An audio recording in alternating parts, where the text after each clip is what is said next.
Terima kasih Terence dan juga Zaliha di Angkasa Puri.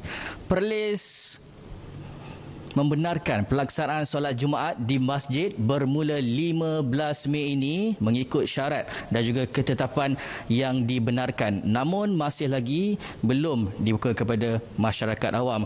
Untuk menceritakan hal ini dengan lebih terperinci tentang ketetapan dan juga peraturan ini, bersama saya Sahibu Samaha Profesor Madya Datuk Arif Perkasa, Dr. Muhammad Asri Zainal Abidin. Selamat pagi, Tok.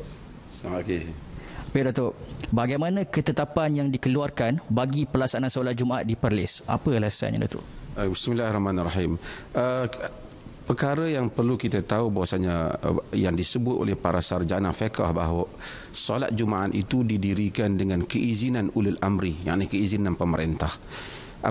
Melainkan apabila pemerintah itu menghalang tanpa sebab. Tapi apabila pemerintah telah melarang ataupun tidak membenarkan solat Jumaat di atas alasan yang benar, seperti mana yang berlaku dalam konteks kita hari ini, maka apabila nak didirikan semula kena mendapat keizinan pemerintah.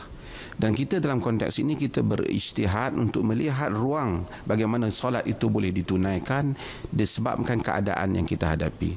Mungkin orang awam ini agak terkejut apabila sebut antara tak kurang daripada 3 dan tak lebih daripada 12, kerana mereka biasanya mendengar sembahyang Jumaat ni 40 orang, tak boleh kurang. Dan ini perlu kita maklumkan bahawasanya apa yang selalu kita dengar itu merupakan salah satu daripada pandangan-pandangan para fuqaha, khususnya di dalam mazhab Al-Imam Syafi'i dan di dalam mazhab Hambali. Namun di sana banyak lagi pandangan-pandangan tentang bilangan Jumaat ini. Ada yang menyebut sehingga 50 dan ada dalam mazhab Malik umpamanya menyebut 12 sahaja.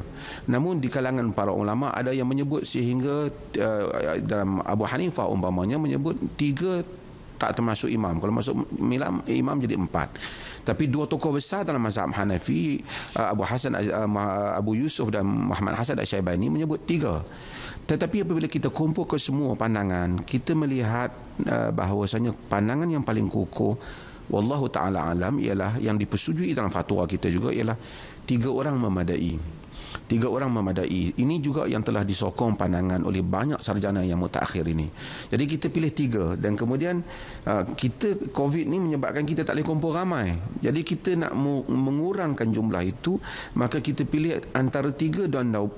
Bukan kerana kita setuju yang 12 itu, tetapi sekurang-kurangnya kita memasukkan pandangan itu, banyak pandangan sehingga kepada peringkat 12. Jadi dengan itu maka apa yang kita buat ini tidak masih ataupun ia memang termasuk di dalam pandangan-pandangan sarjana hukum.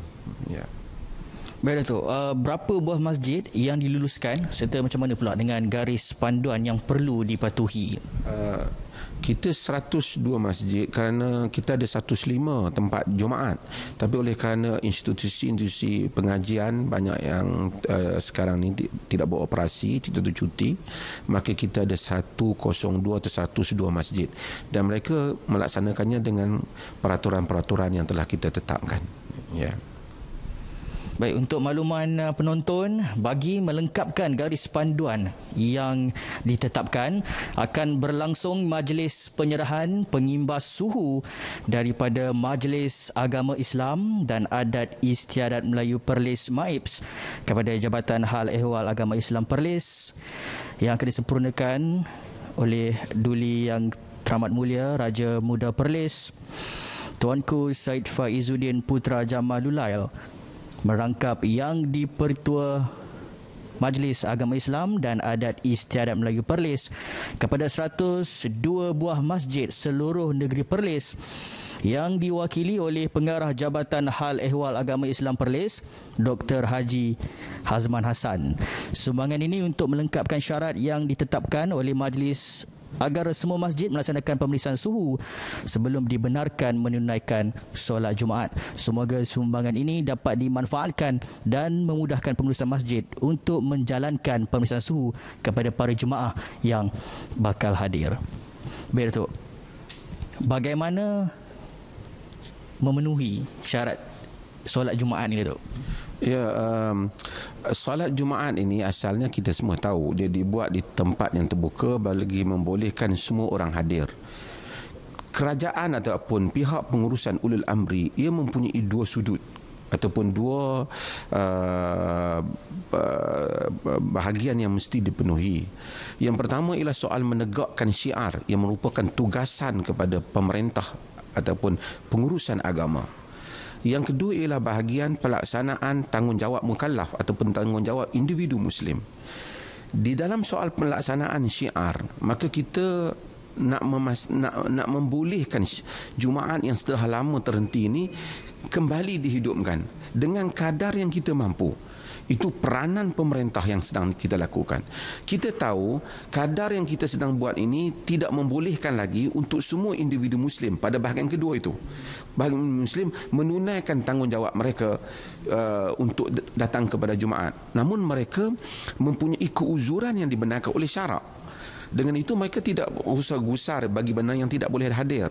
Maka dengan itu kita telah tunaikan untuk peringkat ini kadar yang kita mampu. Maka kita benarkan macam saya sebut tadi, tidak kurang daripada 3 supaya walaupun di sana ada pendapat dua orang pun boleh, tapi kita tidak pilihlah pendapat itu.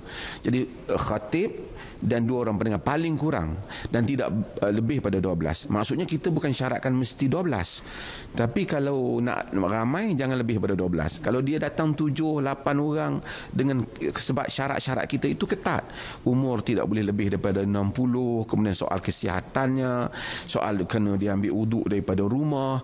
Artinya kalau dia terbatal di tengah jalan dia tidak boleh. Kerana kita nak mengelakkan kemerbahayaan itu dengan kadar-kadar yang ada berdasarkan nasihat-nasihat Kementerian Kesihatan yang telah bagi pada kita. Baik, terima kasih Datuk. Dengan pendekatan MIPS ini, ia merintis kepada syiar solat Jumaat setelah Perintah Kawalan Pergerakan bersyarat. Kami di RTM bertugas untuk anda. Kembali kepada rakan setugas di Angkasa Puri.